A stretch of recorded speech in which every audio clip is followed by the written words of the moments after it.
for all of us to co-create the space and also dedicate some time at the end for a meditation and a prayer circle, that we take this container, this space, beyond just this space, but just using this container as a powerful bridge to take our prayers and our visions into the collective and into the world, right? So I want to just thank you first and foremost for showing up this evening. It's Friday night and there's a lot of other things that you could be doing, and so I really appreciate your time and your choice to come here. And I'm sure you all have your own reason why you're here.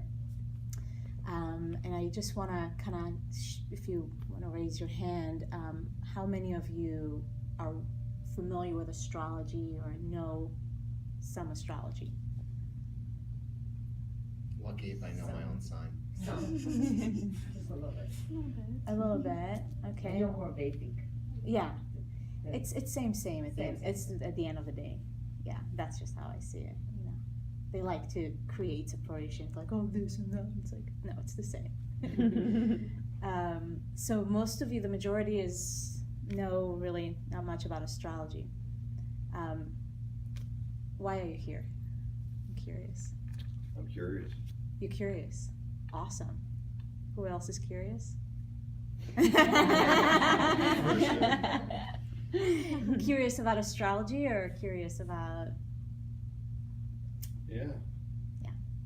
All right, cool.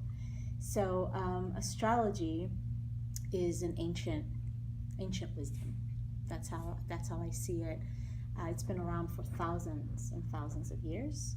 And back in the day when they didn't have Google, they looked up at the sky to find out what's happening and use that information, use that wisdom in day-to-day life, right?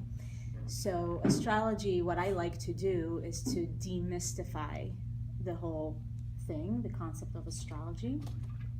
Hey, Kiki. Yay, good.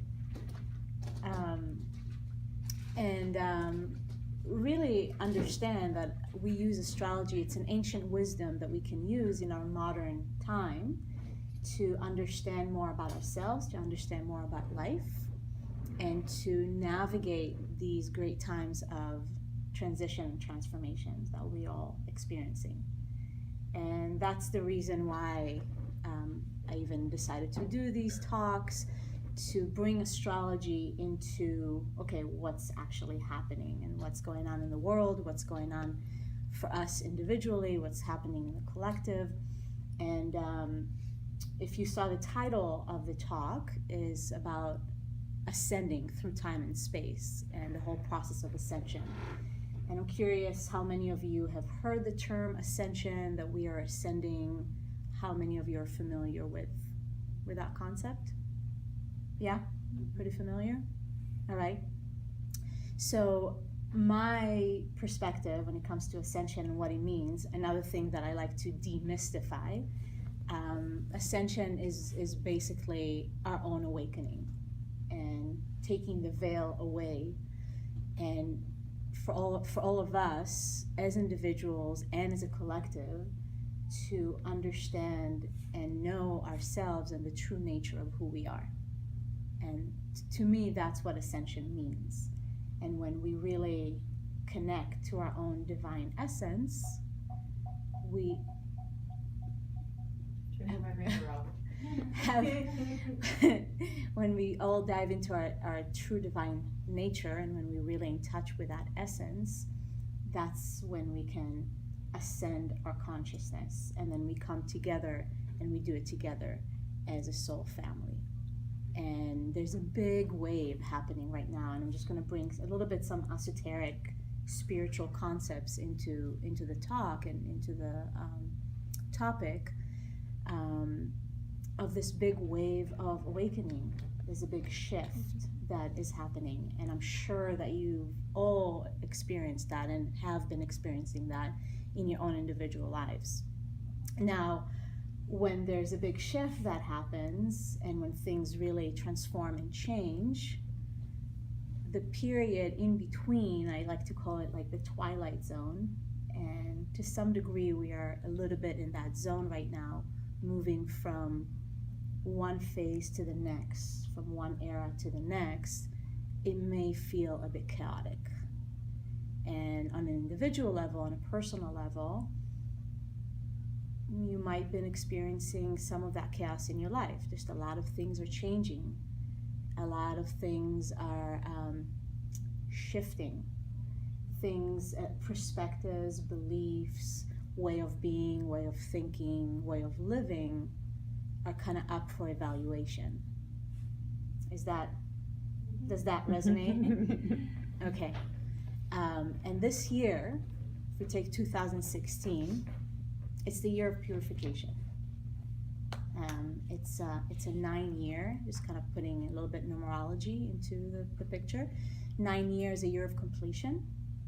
So we are completing a lot of things and preparing ourselves for something new. All right. And the big theme of 2016 is definitely the purification of our bodies, purification of our minds, and purifications of our spirit, soul, heart, however you want to relate to that. But the theme is purification. And purification for what? Again, we go back to the ascension process. The physical purification is being emphasized even more so, especially in the last few months, where people are starting to realize that our bodies, your body is your vehicle that is carrying you here on this planet. And it's very important to keep that physical vehicle in good shape and to maintain that physical vehicle. So what's starting to happen right now is the merging of the physical and the spiritual, that we can just be spiritual being and completely neglect our physical body, and we can just be physical beings and completely neglect our spiritual connection. So that's another big theme that is being felt in the collective, and bringing the physical and the spiritual to coexist so we can expand our own reality. Does that land? Does that resonate with some of the things that you're feeling in your life? Yeah? Yeah, cool. So I'll just go to my notes and just kind of go one by one and do my best to make sense of all of this. We constantly riding different waves, and that's the thing with astrology. The planets have their own cycles, and it's not that the planets do anything to us. That's another thing that I really like to emphasize with astrology. That, when people hear, oh, Mercury is in retrograde, then everything is not working, and it's not about that. It's learning how to read the language of the planets and really learn how to ride the waves and the cycles, because everything in life is cycles. And I like to give the example of riding waves in the ocean, like surfing. When you're in the ocean, and when you look at surfers,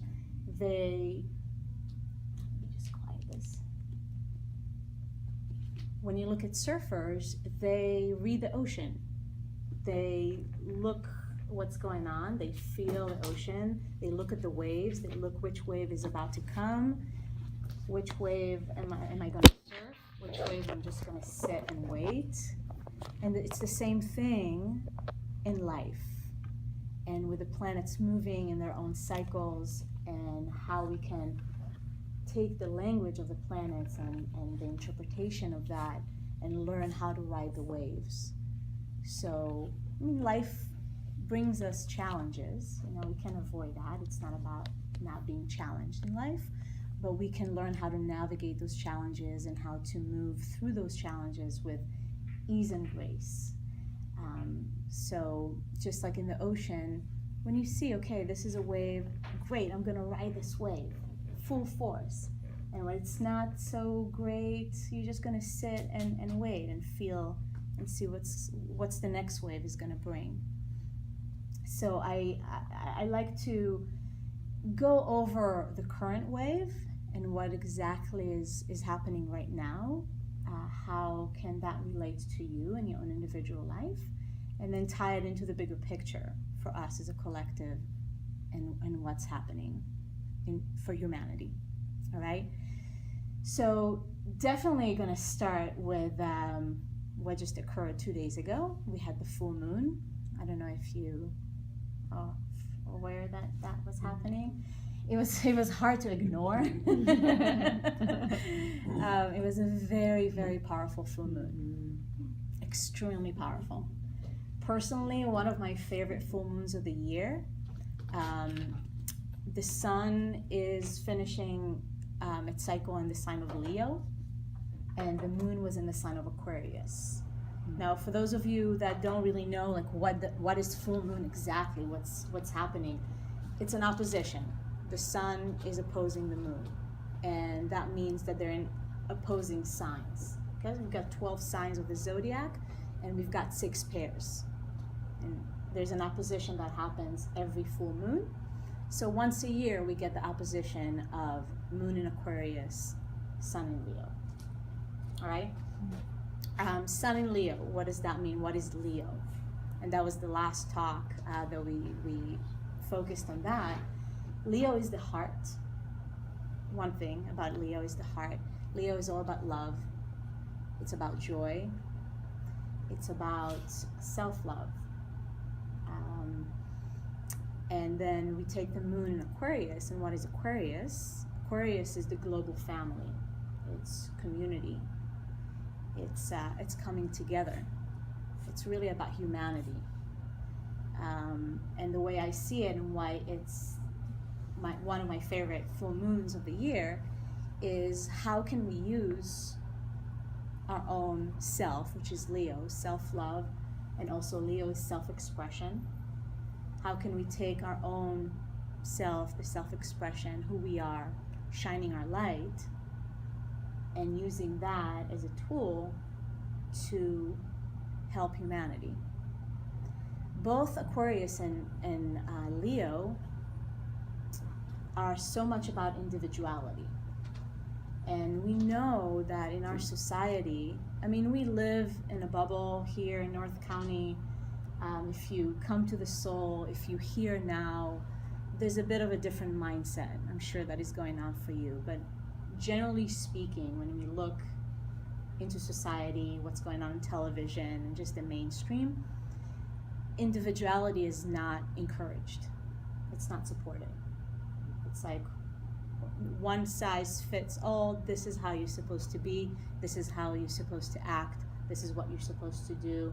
And if you don't, something is not okay with you. You're crazy, you're insane, you're weird. And Aquarius is all about that.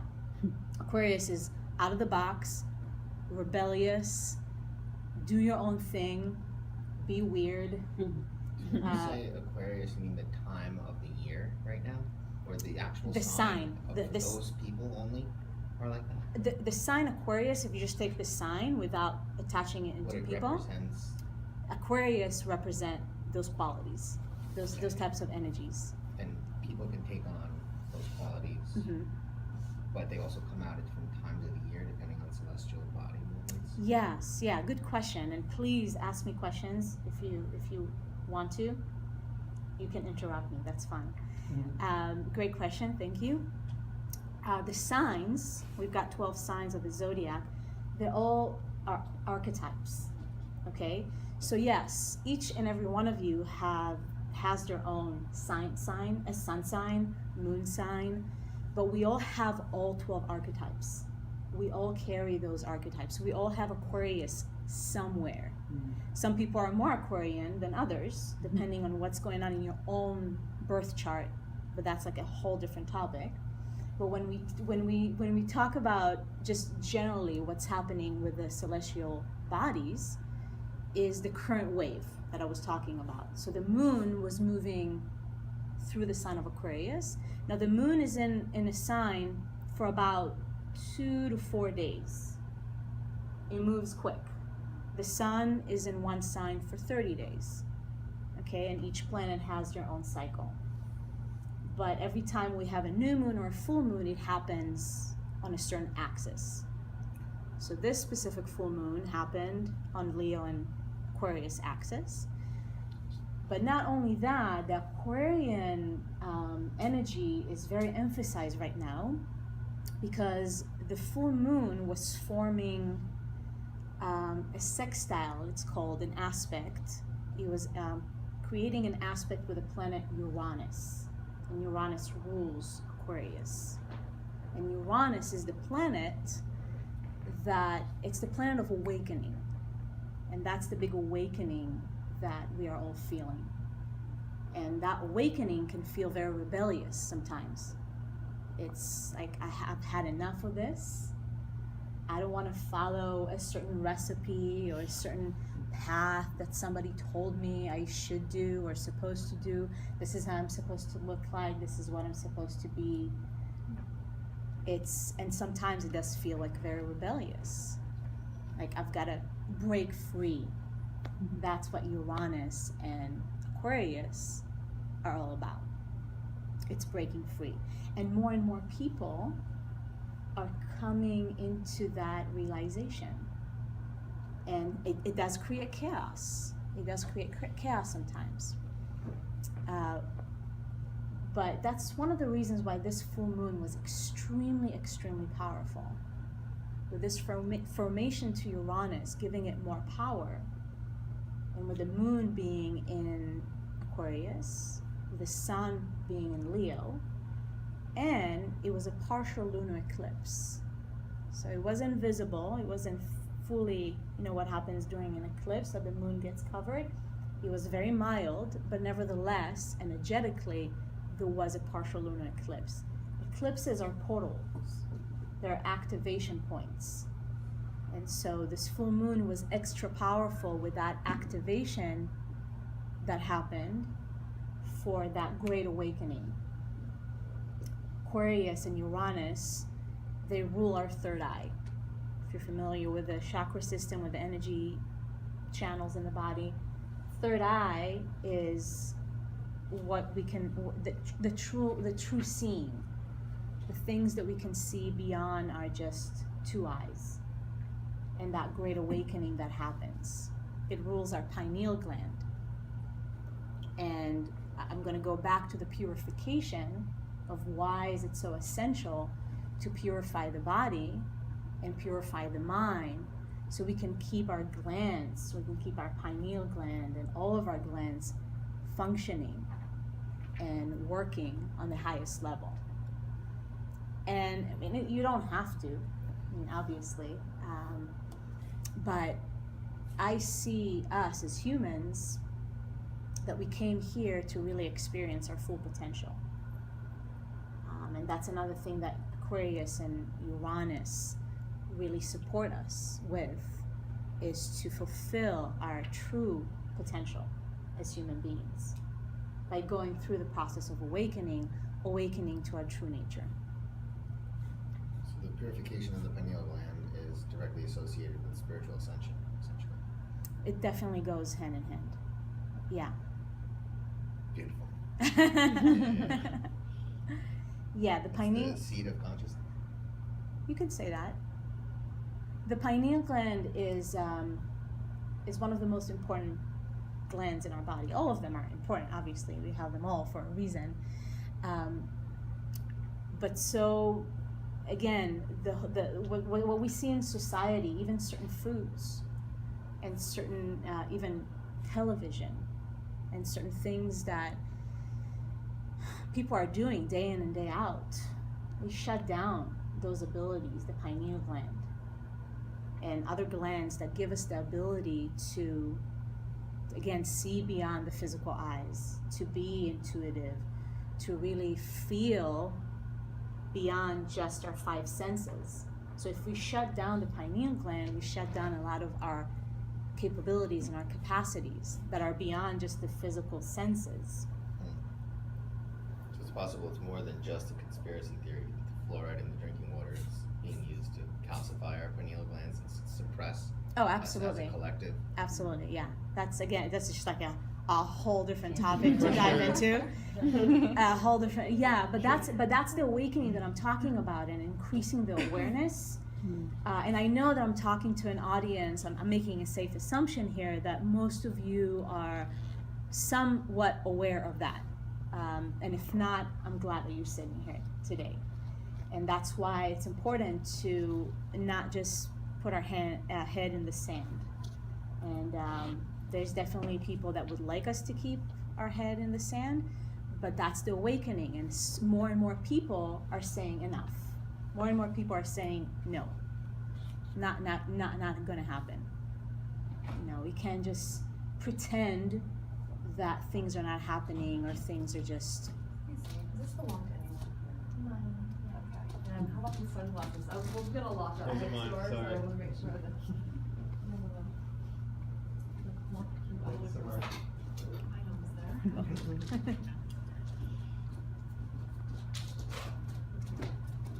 Yay. Thank you. So going back to the full moon, activation. Aquarius, Uranus, liberation.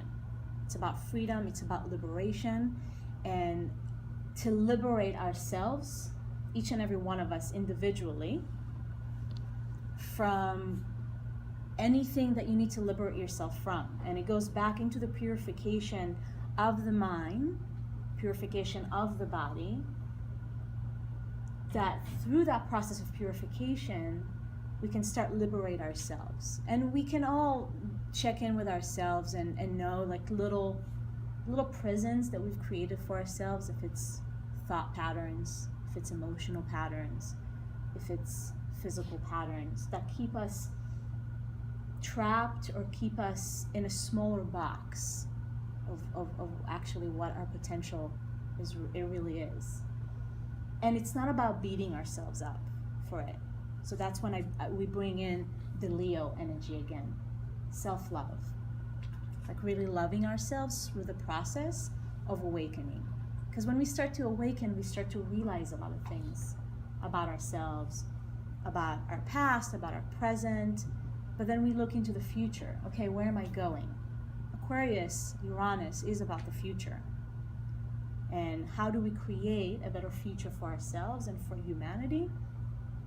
Love is the answer. And Leo just reminds us of that. Love is the answer.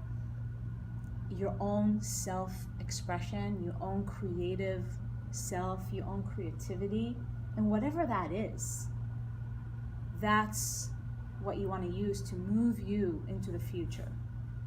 Is not being hard on yourself, is not just like working on yourself all the time, but to start bringing more compassion, more love, more understanding, and really nurture that child within you, and let that child play, let that child be creative, and let that creativity be part of this great awakening.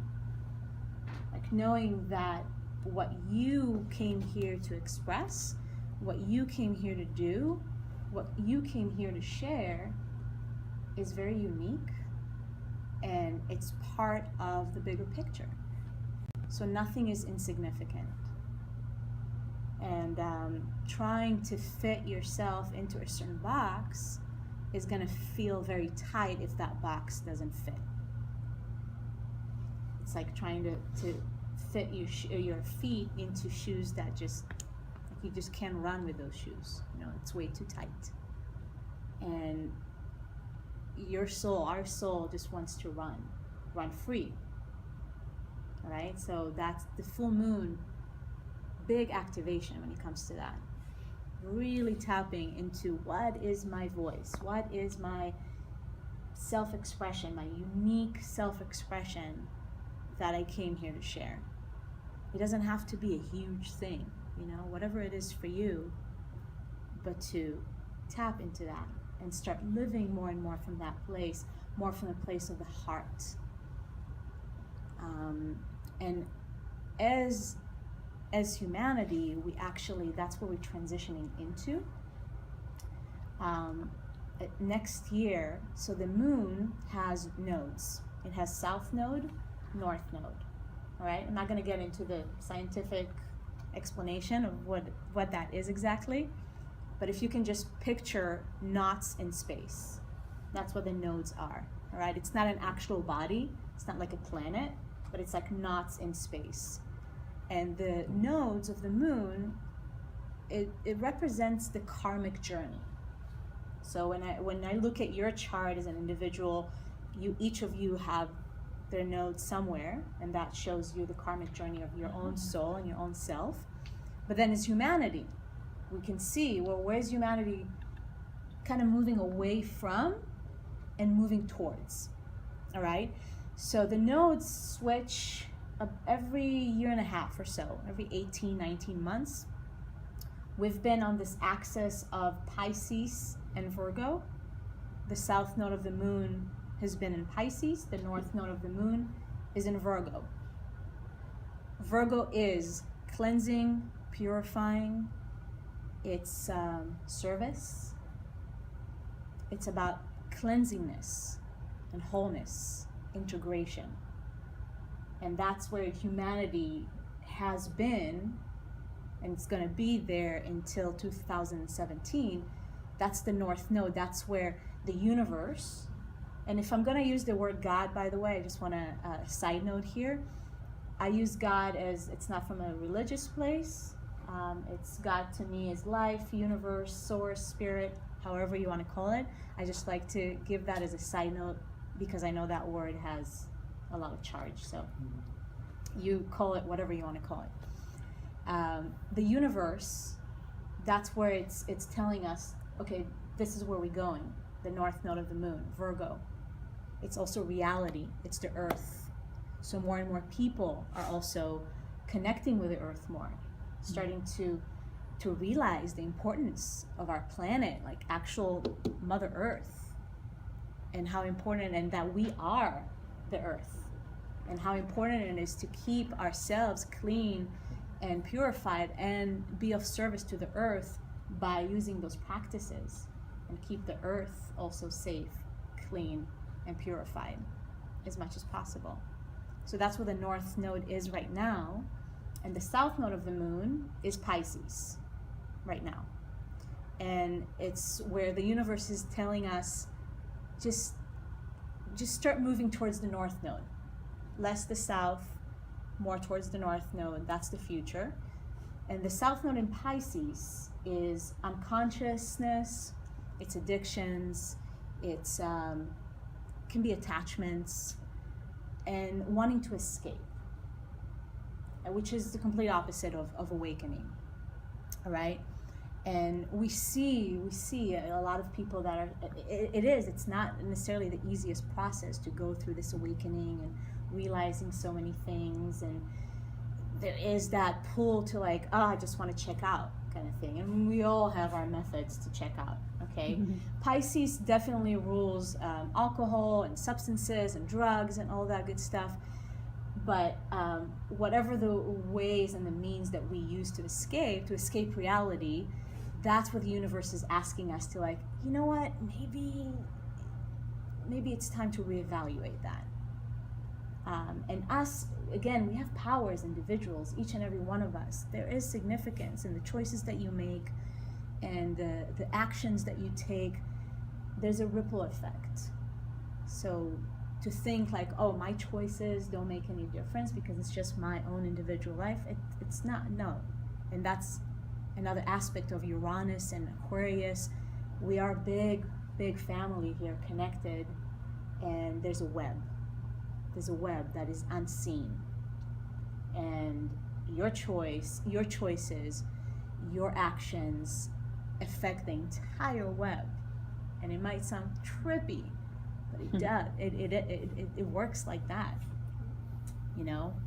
And we can see it, like a great example is the internet, you know, and like Facebook, for example. I like to call Facebook as a God's personal assistant, because the connections that you can make on social media or just the internet is remarkable. That was not available 50 years ago, even less. And that's huge. And of course, it's our choice how to use social media, how to use those platforms.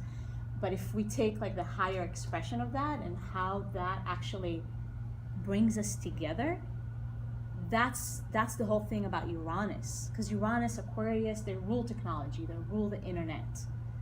And to use that as a tool to empower, to come together, to connect. And most of you are here because of technology also, you know, seeing things on the internet, like, oh yeah, I'll come, you know.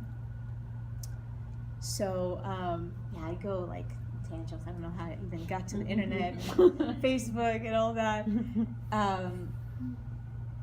But yeah, the South Node in Pisces and the invitation from the universe and the encouragement to really move more towards Virgo, meaning to be rooted in reality, to be rooted here on the earth, to have the spiritual opening, but to integrate that into the physical reality. Because another thing with Pisces, the Pisces rules, plant medicine, all right, all kind of substances, not a bad thing at all. There's a time and a place for all of this, but for a lot of people, it's like just going on that ride of just doing plant medicine and just do the things and do the thing and do the thing and never integrating the experiences. And it just stays in this Pisces dimension of illusion, because that's what Pisces is no reality. It's just one cosmic sea of oneness, and it's great. But we need us here, like to take all those experiences into the here and now, the physical reality. Because if it just stays in this Pisces realm, not much is gonna move in actual time and space. So the invitation from the universe is to really take all those spiritual experiences and ground it. Virgo is an earth sign. You gotta ground it. So Virgo comes after Pisces. No, that's where the nodes are. Oh. Yeah, so the South Node is in Pisces, and the North Node is in Virgo. So it's like they're pointing to these two things to show us the relationship between them and how to balance the two. Boom, exactly. Okay. You got it. You got it. Because all those oppositions too, it's not a matter of, oh, I've got to choose. It's either or. No, the universe doesn't want us to choose either or necessarily. It's asking us to balance. Like how can I integrate? And this year, 2016, and it started in 2015 with the North Node in Virgo, is a year of purification, like I said, but it's integration too.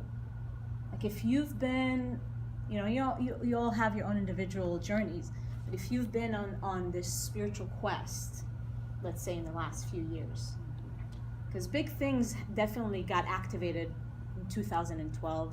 That was a huge portal opening, and a lot of us have been on a quite an interesting journey since then, to say the least, in our own way, which included and has been including a lot of spiritual experiences, and it's all great. And now this year, 2016, purification, completion, integration. Like, let's take all those experiences and embody it. Again, earth sign, we've got to ground it, we've got to embody it, we've got to be that, and not just keep on this spiritual train ride that never ends. That's what Pisces wants. But we've got to bring the Virgo element into it, because that's how we can make a huge difference in the world. But yeah. What's happening on August 30th or 31st? Isn't there something? August 30th, Something with 29 degrees, something. Mercury is going to go retrograde on August 30th.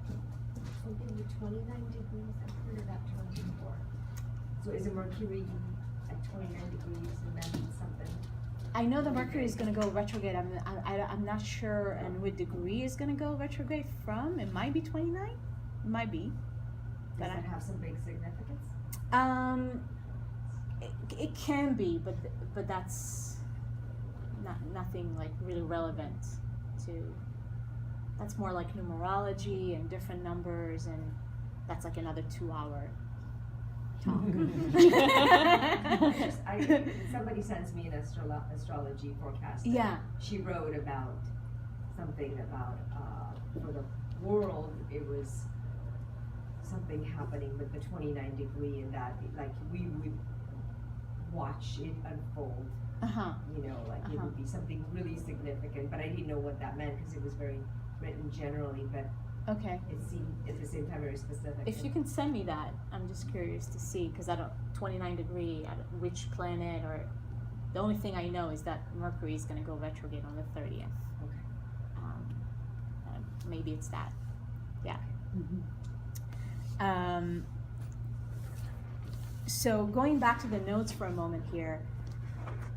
So I explain a little bit of where we are right now, where we have been in the last year now. And then May of 2017, the nodes switch. They move signs. And where are they moving into? The south node is going to go into Aquarius. It's going to go into Aquarius. And the north node is going into Leo. All right? You think it's a coincidence? Definitely not. Nothing in the universe is a coincidence. It's all divinely orchestrated by the unseen. And it's just really cool to just see all those things aligning for a certain purpose, you know? And there's like so many things that we don't know. Like even astrology, try to find the answers for everything. No. Like we just don't. It's a great tool to kind of make sense of the chaos. And it's very comforting. It's very comforting to like, oh yeah, you know, this is going on, and we don't have all the answers. I never claim to say I have the answer just because I know what's going on astrologically. No, and it's great too. It's really fun and important to keep the mystery. That's what life is. It's a big mystery. And astrology is like, give us a little like, let's see what's behind the veil just a little bit. But it's still a mystery. The nodes of the moon switch every 4 days. So. The nodes switch every year and a half. Oh wow. The So moon itself moves through a sign 2 to 3 days, 2 to 4 sometimes, but yeah, the moon itself moves quickly. But the nodes, they stay in the same. Because you said a lot, but some of it has already started to resonate very deeply. Because I heard you talking about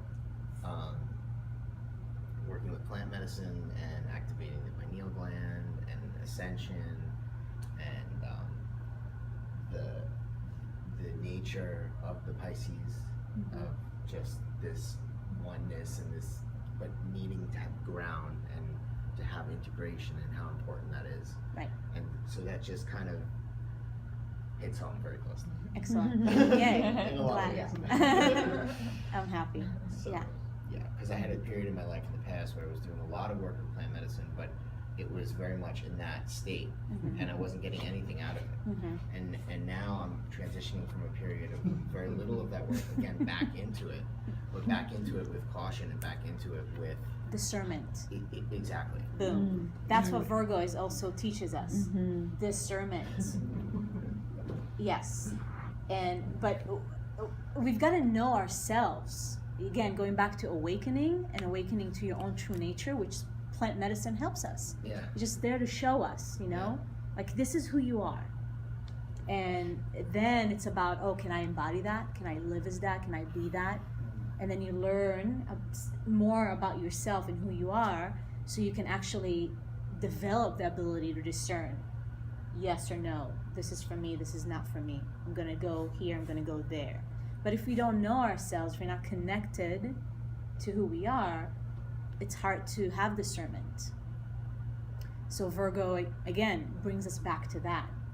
And Virgo is also about actualization. It's actualizing.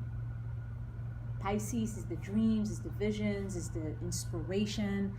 Pisces is connected to cosmic energy. It's like this is where we really source our inspiration. This is where we get this divine guidance and all kind of visions and whatnot.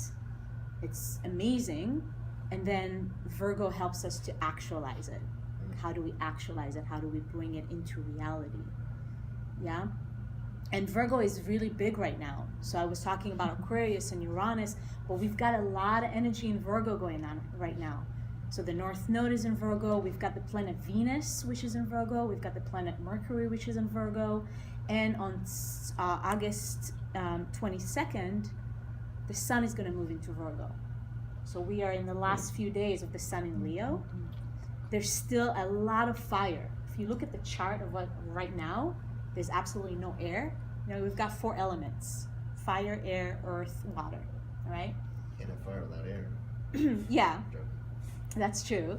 But there's no air element right now. The air is the mental. That's the mental realm. Okay? Fire is passion, is our heart. Water is our emotions, you know, how we feel, our intuition. And earth is physical, body. Earth and water both are feminine energies.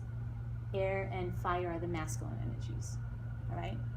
So fire is very dominant right now. There's a lot of planets in fire signs. That's what it means. So the fire element is very dominant. I like to see it as just the fire of destruction and creation all at the same time. Samsara. What is that? Samsara. It's a cycle of death and rebirth. Yeah, totally. And Leo is a fire sign. So the sun has been in Leo for the last 25 days or so. Sun is Leo is a fixed fire sign. Fix is just the modality of that sign. So it's fire that sustains us instead of fire that burns us. It's fire that sustains us. And it's the fire of your own passions, of your own creation. What fuels you? You know, that's what we've been really digging into in the last 30 days or last 25 days when the cycle of sun in Leo. And, you know, it's summertime and it's like super hot. It's all of it is connected. It's to find that burning heat inside of us, that burning passion, that burning creativity that just wants to run wild and run free. Is this all magnified if that, because I'm a Leo, so is this magnified more so if that's your sun sign when all this is For you? happening? It might, yeah. What has been your experience in the last month? Or actually for you, it's every time that, you know, we get into July, Yeah. mid-July into end of August. Mhm. Do you find a reoccurring pattern during that time because it's also your birthday time? Wow, I don't know, I'd have to start watching for that. Mm-hmm. Yeah. Can No, I just wondered, like with the change, the purification, the changes, the need, you know, the things that come into completion, all of that has been magnified for me, and I didn't know if it's because it's just is, or if it's your sun sign that it's even more so. I would say both. And I would definitely encourage you to start tracking. What happens? And for all of you, by the way, just really start paying attention to the cycles. And during a certain time of the year, like things that you feel more being emphasized, or openings that happen around the same time. And yeah, a birthday time is always very powerful. It's your solar returns, when the sun comes back to the exact same place it was when you were born. That's what a birthday is. It's a solar return. The sun comes back to the exact same spot it was when you were born. All right? But you had Yeah, something to say. and it's also said that like the birthday, around the birthdays when the sun comes back and you get like charged the energy for the whole year. So you might have that cycle also of like feeling lots of energy around your birthday, and then as the year passes by, like approaching your birthday is kind of like you're out of gas, like physically. So that might also resonate. Yeah. Yes, Gigi. And a lot has to do with the other planets that are playing their part in their role. in your Absolutely. chart. So, for instance, you talked about Uranus. Uranus is the great awakener, but also Uranus is can bring things on unexpectedly or suddenly. So, you know, whether it's hitting a certain planet in your particular chart, we don't know, but it could play a part in what's going on right now, because if you did have an aspect in your own chart, that would magnify the Uranus aspect that's going on collectively, more so in your chart. Because I also have a lot of Leo planets, and Uranus is in an aspect to the Leo planets right now, so I'm feeling that energy, because it's like a microcosm of what's happening out in the macro. Yes, thank you, Gigi. It's definitely, each of us have a very, very unique and specific birth chart. And while I'm saying here is very general, we all feel it to some degree, but then individually you're all feeling it on a very different level. Some of you are feeling it a lot more than others, depending on exactly what Gigi said, different planets and different things. But yeah, the thing with Uranus, thank you for reminding me, it's like the unpredictable kind of energy. It's the great awakener, and sometimes the only way for us to wake up is to get smacked. To fall down the stairs. Yeah, maybe. The day 17th. Do you know what your rising sign is? I have I don't even know what Right. time I was born. I'd love to get my chart, but I don't know. Can you find out what time you were I born? could I could. Yeah. So to the minute, it actually, You want the exact time of birth. Yeah. right. Yeah.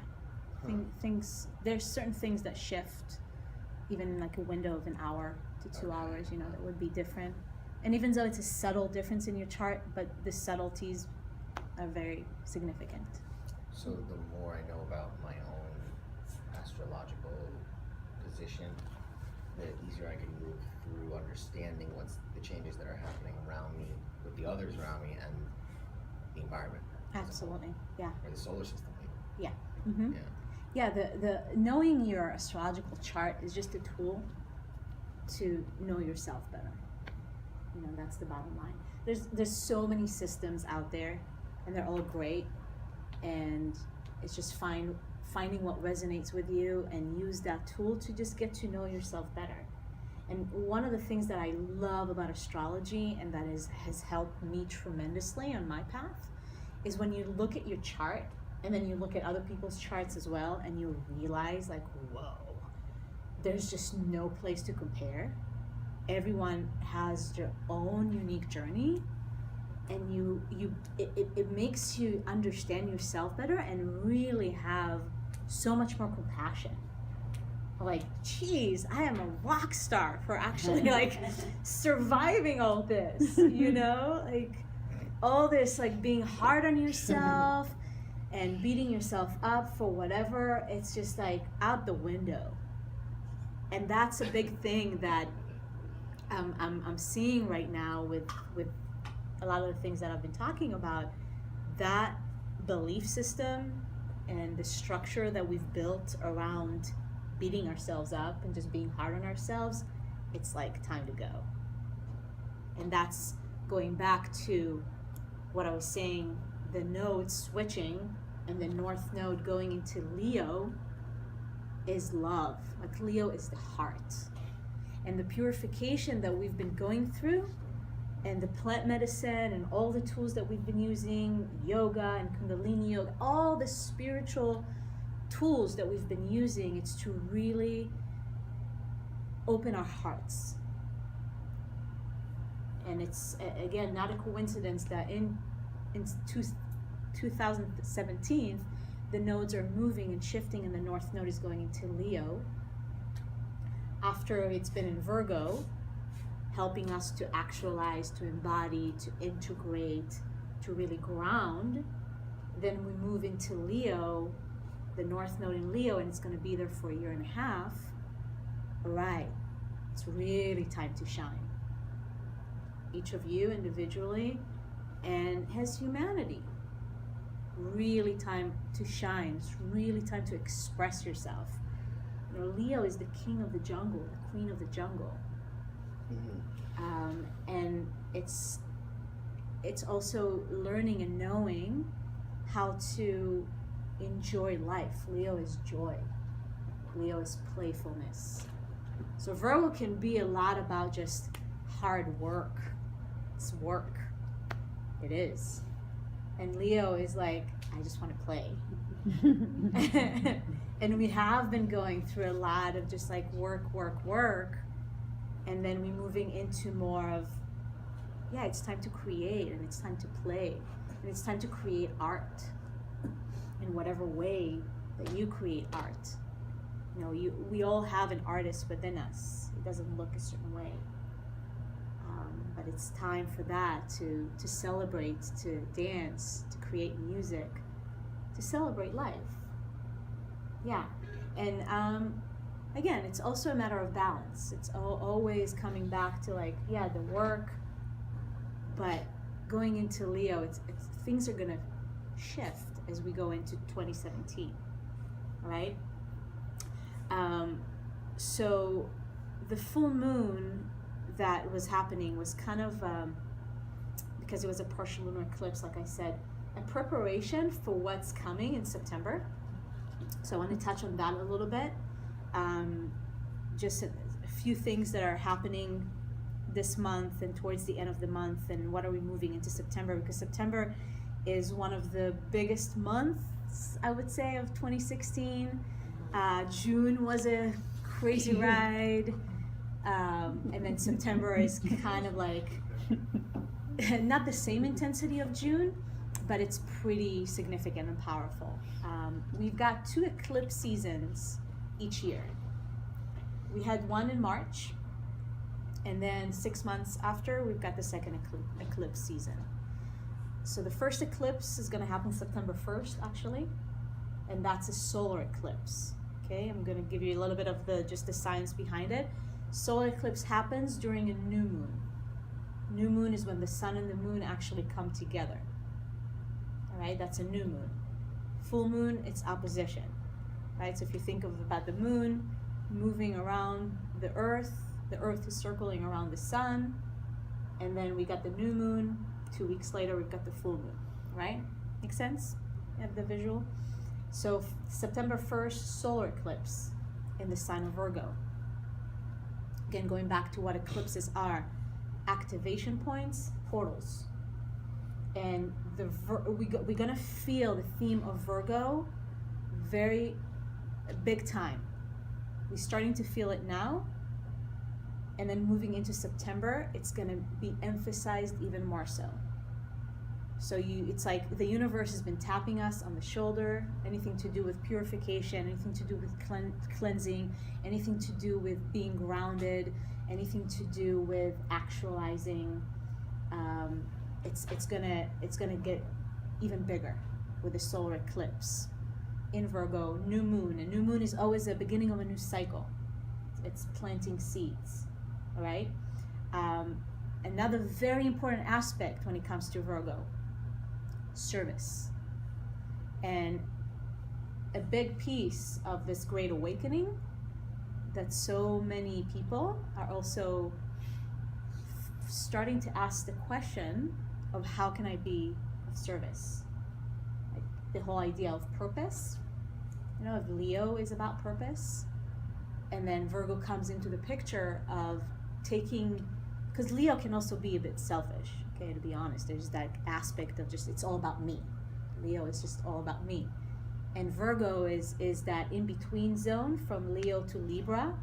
And Libra is the other person, it's relationships. And Virgo is the bridge of service. How can I be of service? How can I use my gifts? How can I use my light? How can I use my heart to be of service? And so we're really moving into that, and more people are starting to ask that question. After all this soul searching and after all the spiritual experiences and whatnot, there's this, okay, I'm filling up my cup. How can I be of service? How can I share my gifts in a way that serves humanity? So we're bringing all those pieces together. You know, why are we awakening? Why are we ascending? Why are we purifying? Why are we creating? Why are we loving ourselves? Okay, how can I be of service? And what is mine to do? Yeah. So Virgo, big theme for the rest of this month going into September.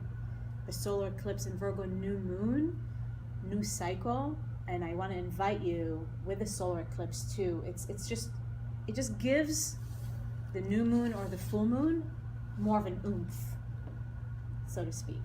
It's a portal, and it's up to you, you know, how you want to invite that into your life, and really check in with yourself and ask yourself the question of, where do I need to purify? Where do I need to cleanse? How can I do that? How can I be of service? Now, asking yourself all those questions, very important, especially because of the Virgo element, and with Mercury going retrograde at the end of this month, and it's going to be in retrograde until September 22nd, I believe. It's a purification of the mind, all right? Like really starting to pay attention to your thoughts, you know, thought patterns, because Mercury is the intellect, and it's our thought process. It's the linear mind, and it's very important to start paying attention, like what's happening in that space, and to purify that and to cleanse that. How does that affect starting new projects? Say that again? Starting of new projects around Mercury retrograde? Retrograde? It really depends on different elements. I would say this is just my own perspective, and this is just my own, you know, take on it. With this eclipse season, I say like October will be a better month to start new projects. That's just how I feel about it. You talking about something specific for you, like a specific project that, if you can wait until October, that would be my. But if it's a continuous project, then there's no time to wait to do something new within the project, right? Mm-hmm. Yeah, if it's not something completely brand new. Yeah. It's not. No. Okay. Yeah. So that's different. I actually, Mercury in retrograde has gotten such a bad rap. Yeah. Like really, really horrible. Yeah. And I don't know why. I really I've always don't. wondered Like, too. yeah, who came up with the idea that it's like a horrible time? It's really not. When a planet is in retrograde, it's just, the way I see it, it just asks us to, first of all, go inward with that energy. So with Mercury retrograde, is instead of, you know, searching for all the answers outside or just constantly looking for information, is to just bring that more in, like find the answers within, bring that mental process more inwards, and it's like asking us to slow down during that period. You know, so you've got 3 weeks where it's okay, maybe slow down, and shit hits the fan, so to speak, is when we don't listen. You know, when the universe is like, okay, slow down. Like I was talking earlier about the waves. You know, you get like all smacked if you decide to ride a wave that is like, that was a horrible idea. So Mercury in retrograde is not a bad time. It's not a bad time to start things. Again, there's always so many elements happening all at the same time, so it's not black and white answer when it comes to that. But just because this September is so loaded with the eclipses, and Jupiter, the planet Jupiter, is about to move into a different sign as well, and that's happening September 9th. Am I correct? Yeah. So like towards the end of September, when it comes to start new things. Yeah. Yeah, and the one thing, I agree with you that, you know, it's gotten a bad rap, and I think that, you know, it's kind of like a hype thing. Yeah. You know, it's gotten Yeah. so much and it's snowballed, and then suddenly everybody was fearing Mercury retrograde. And there are things that can go wrong. Yeah. You know, the reality of it is there are things that can go wrong. So the best, I have found the best use of a Mercury retrograde, like you said, is kind of like a universal timeout, or a pause, or take it slow. Mm-hmm. And then when you're working with documents, for instance, when you're working out in the real world, you know, and if you're mindful and you keep your attention on being discerning, and to maybe say to yourself, okay, we may have to have this meeting twice, because Mercury retrograde says you redo something. You go back and you reread, you redesign. Yeah. But if you know that going into the situation, you go, okay, this is my first effort, and my second effort is going to be in alignment with Mercury retrograde energy. Mm-hmm. Beautiful. So if you find yourself doing something again, instead of the frustration of having to do something again, you go in with that knowing and that awareness, and it becomes something that's comfortable. Yeah. It's got you. Yeah. And with the retrograde, I like to say, like, just put RE before, every verb. It's time to rethink. It's time to reevaluate. It's time to redo, perhaps. And to just welcome that instead of, like Gigi said, don't get frustrated, but just know it might take a redo kind of thing. And great, it's going to be better than the second time around or the third time around or whatever. And Mercury also rules our communication, so that's why there's sometimes communication breakdown or things just, they don't really work out. You're like, man, that conversation did not go well. Expect appointments might get canceled more Yeah. so than you've seen in the past few months. Yeah. It's okay, or you arrive, maybe you add an extra cushion of time. Yeah. Because you may encounter a little bit more traffic or a few more accidents along the way. So knowing that, going in, say, okay, instead of leaving this time, I'll add a couple of minutes on to my travel time. Yeah, totally. Yeah. And sometimes also when it comes to communication, it's just, it means, just like with the redoing things, is like, oh, maybe, it's actually better to do that conversation again when I come from a more clear space, clarity of mind. I'm going to say that again. Like, it's really important. If you find yourself wanting to communicate things to people, and you might feel it even more so coming into this Virgo time, is to just have a clear mind when it comes to your communication. If there's important conversations that need to happen, again, discern what needs to be said, what is important to share, and what maybe doesn't need to be shared. How do I want to share it? Just refine your communication skills with other people, but have the courage to have the conversations that need to happen. Another element that is just happening right now is our planet Saturn. I just don't want to bombard you with too many planets and too much information, but just to add that piece, because I feel it's really important. Planet Saturn went direct.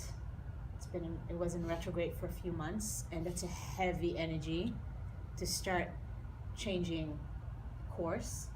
So that's another thing that we've been feeling just in the last week or so, the shifting of a huge planet like Saturn. And Saturn has big gravity and a big influence on us. It's the second biggest planet in our solar system. And when that big papa changes course, we definitely feel it. Saturn is time and space. Saturn always brings us back to reality. It's our limitations, maybe contractions, and just like when we feel limited, we've got the expansion, and we've got this infinity, and we've got Saturn that reminds us there's structure, there's a certain container, there's certain limitations, and all that good stuff. Time and space, reality check. And Saturn going direct is really time to make some hard decisions. Saturn is also responsibility and maturity. It helps us to learn that about ourselves. And there's, going back to the conversations that need to happen or whatnot, sometimes and right now, we need to be really honest with ourselves, and maybe there's some hard decisions that need to be made. Going back to the theme of Pisces and Virgo, of Pisces like illusions and like things that, oh, I wish it would be like this, or I want this to be like that, and to realize, well, maybe that's not the case. Maybe that's not gonna happen, and I need to make maybe some hard decisions so I can move forward in my life. So Saturn going direct is kind of infusing us with that sense of responsibility, that sense of maturity. It's not always fun. It doesn't feel fun. But with everything else that is happening, we're being asked to do that so we can move forward, so we can liberate ourselves. And sometimes that, for us to liberate ourselves, to really find that freedom, comes from a place of some hard decisions that need to be made. Whatever those decisions are. Now, as far as like using astrology to take knowledge to look forward into the future, what's about to happen, or to look back and try to gain understanding on what has passed, versus as a tool within the present moment. You know, I know sometimes it's like I try to avoid actually worrying too much about the future or what happened before, you know, but it almost seems like, I don't know where I'm going with this, but it's kind of like, is it better to use it in the context of trying to help where we are in this moment, and maybe looking ahead and back can be, you know, can get us into trouble sometimes? My perspective on that is, it's a combination. It's good to look at the past so we can learn. Just to learn, you know, not to look at the past and dwell on that, or again, go back to like, oh, I'm gonna beat myself up for all those choices that I made. Is to look back and say, you know what? I know I can make a better choice. That's how I see the past as a valuable tool, you know? And the future, we've got the capacity to envision, and that's how we create. We envision.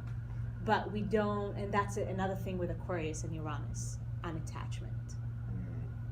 So now, I cannot be attached to a certain outcome. I'm gonna envision, I'm gonna create the dream. I'm not gonna be attached to the outcome though. And that's the going into the Leo energy and the heart energy of really giving your all, giving yourself, giving your heart into whatever it is and whomever it is that you interact with, without being attached to, oh, it has to look a certain way, the outcome has to be something, but to just give from your heart. And it's about, that's the present moment, you know? And to know that whatever is happening in any given moment is just being orchestrated, and it's perfect. And the only responsibility is the responsibility that you have with yourself, your choices, your actions, your own way of being and showing up. And then again, that's the Saturn energy. So we all being like asked to be responsible with our thoughts, be responsible with our actions, be responsible with our choices, because it matters, because it makes a difference, right? And now Saturn is about to conjunct the planet Mars. That's a huge energy that we've been feeling. They're very close. I mean, it's pretty much, conjunction is when planets are together.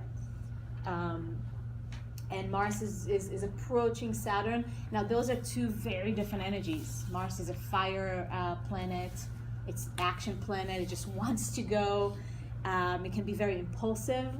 I see something I want to do, I'm going to act. You know, and Saturn is like, oh, no, slow down, boy.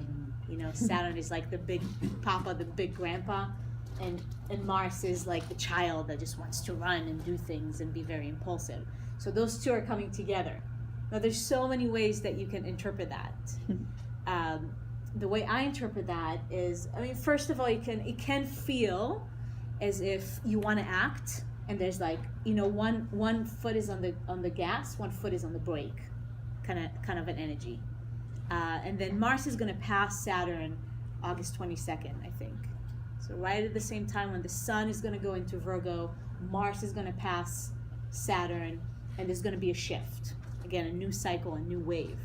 And when Mars is going to pass Saturn, there's more of that fire coming in. And what's that? August 22nd. That's when there's just more motivation and more inspiration, the ability to take action. So maybe in your life, if you've been experienced that in the last few months, of I I want to act, or I have a desire, and like not really knowing where to put it or where to go with it, or it's not fully like full force, that's going to shift. And also Saturn and Mars coming together is taking action, but a responsible action. Because again, Mars can be very impulsive. I see, I act. I think, I speak. I feel, I react. You know, Mars can be very reactive. So the Saturn element coming with Mars, it's like, take action, be responsible with the action that you're taking. And it's like, it's game time. Because Saturn is structure, and it's creating things, like putting things in the physical form. You know, so it's really, it's awesome energy to harness. It's really amazing, powerful energy that you can harness right now for yourself. So if there's anything like projects in your life or things that you've been envisioning for a while, it's Saturn it helps us to manifest. It helps us to put things into container, into form. And with Mars coming into the picture, it's like new fire and new spark. I like to see Mars as like the spark. So I really harness this energy right now. So this full moon was activation, was preparation, and then we're going into the eclipse season. Like I started talking earlier, the solar eclipse, new moon, and then on the 16th of September, there's a lunar eclipse. I don't think it's going to be visible from here, because I think it's happening actually in the morning, Pacific time. So that's a bummer that we won't be able to see that. But nevertheless, the energy is going to be felt. And the eclipse is going to happen on the same axis that I was talking about earlier, Pisces, Virgo. The sun is going to be in Virgo, moon is going to be in Pisces. So it's leaving the past behind. Moon is also our past. It's our subconscious, unconscious patterns, habits, where we feel kind of like comfortable and we want to stay there. You know, it's like the moon home. You know, I feel safe and secure. And there's some things that we're gonna be asked to just leave behind. You know, the hard decisions, and be gentle with yourself. Be absolutely and utterly gentle with yourself, recognizing what needs to be left behind, what patterns that just don't take you into the Virgo, don't take you into actualizing your immense and infinite potential. And the lunar eclipse, again, an activation and a portal to carry you forward, to carry you towards that actualization of your dreams, of your visions for yourself and for humanity. Okay, we've got to bring that piece in, because your own self-actualization, you hear a lot in the spiritual community, self-realization, you know, what is it all about? Okay, self-realization, your own actualization of your own potential is for the sake of humanity. Yeah? So I highly recommend in September, and starting now, you know, just being more aware of those energies. You don't need to know anything about astrology, but just be aware that that's the current wave, and there's very powerful and potent energy, and how you can utilize that in your life. How can you utilize that in your life? And if like writing is something that you like to do, highly recommend that. Also with all that Virgo energy, like writing, journaling, speaking, sharing, do that. You know, get very clear. Get very, very, very clear at where you're going, where you want to go. And September is a important month for all of us in that process, and moving us more forward. And just a little bit more of esoteric information here with those eclipses too. There's immense amount of light coming in to the planet, and each and every one of us is going to feel it in our own way. And the whole process of purification of body and mind is for us to be able to carry that light, to really become a vehicle for that light to come in. and September is that big opening, that big portal for that. There's a shift. It's a shift point. Yay. Yay! Exciting. Do you have any questions before we? Yes. I have a question. Yeah. Like, often, it didn't happen this full moon, but like often right around the full moon, a couple days before, I feel quite discombobulated. Like my nervous system feels like it's outside my skin. My thoughts are way more intrusive. My sleep is more disrupted. And it happens most full moons, like a few days before. It didn't seem to happen this time, but I'm just curious, like, I mean, it'd be nice to know what that's about, but like, really, what can you do about that, you know, so it's as minimally disruptive as possible? Yeah. I'll touch on the first part of your question, and this is really interesting. I observed that too in my own life. Every cycle is very different. Some full moons, I sleep like a baby. It doesn't really do much, and some full moons, it's like crazy town. You know, like this full moon, whoo! And this full moon had a lot of electricity in it, a lot of electricity. But it depends again on your chart, and what else is happening and how it's touching you specifically. When it comes to what to do on a practical level, if you know that about yourself and if you start feeling, and that's again, you start tuning into yourself more and you start feeling like, oh yeah, you know the full moon is coming, you start feeling that energy, you don't sleep, do things that really relax your nervous system even more so around that time. So it's whatever it is for you, meditate more, rest more, make sure you get a little bit more sleep, maybe even take naps if need to. Nutrition wise, food wise, grounding foods might be helpful. Do you drink coffee? I do. Yeah, so notice that, because that's a stimulant, and that can stimulate your nervous system even more so and exhaust your adrenals a little bit. So maybe less of the caffeine or anything that stimulates your system even more so during that time. Okay. Yeah. And grounding foods for you, would that be like what, root vegetables? Or? Root vegetables, greens. Greens are really grounding too, like green juices also, and they have that cleansing effect as well. Less sugar. You know, sugar can be very giddy. So that the ocean is really healing, you know, and very cleansing and very relaxing. And being on the earth, you know, just go be in nature, sitting on the earth, put your feet on the earth, you know, bare feet on the earth. Yeah, during that time, and see if that helps. Totally. Any other questions?